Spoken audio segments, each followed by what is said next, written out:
Je ne suis pas étonné parce que du fait que on connaissait déjà que c'est un gouvernement qui va arriver, mais qui va quand même susciter certaines réactions dans la population. Du fait que quand on analyse la liste qui compose le membre du gouvernement, on se rend compte qu'on est peut-être très loin des attentes de la population.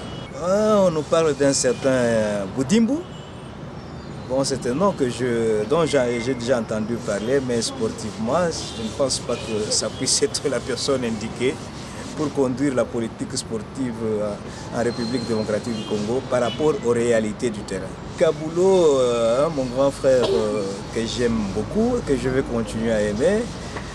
Et on avait d'abord, il faut qu'on revienne un peu en arrière, on avait bien accueilli sa nomination avec beaucoup d'espoir.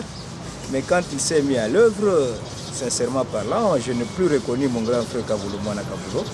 Personnellement, je n'ai plus reconnu parce que Kaboulo, malgré toute son expérience, malgré tout ce qu'il connaissait du sport, il a été plus dans le populisme politique que dans les réalités du sport.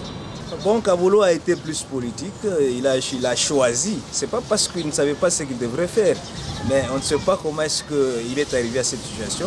Il a choisi de faire la propagande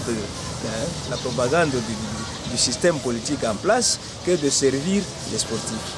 Non seulement Fatikop, même dans son discours, chaque fois qu'il s'adressait aux sportifs, on sentait que ce n'est pas ce Kaboulo très sportif qu'on connaissait. C'est un Kaboulo qui est devenu plus politique. Donc il était là où on ne l'attendait pas pendant son mandat. Mais au moins c'est une déception pour tout. Son passage a été une véritable déception pour tous les sportifs qui se respectent. Bon, heureusement il a atteint l'âge de la retraite. Il a atteint l'âge de la retraite. Je crois que venant d'un gouvernement où il a pu quand même se refaire une santé financière, je crois qu'il est temps qu'il laisse la place aux autres.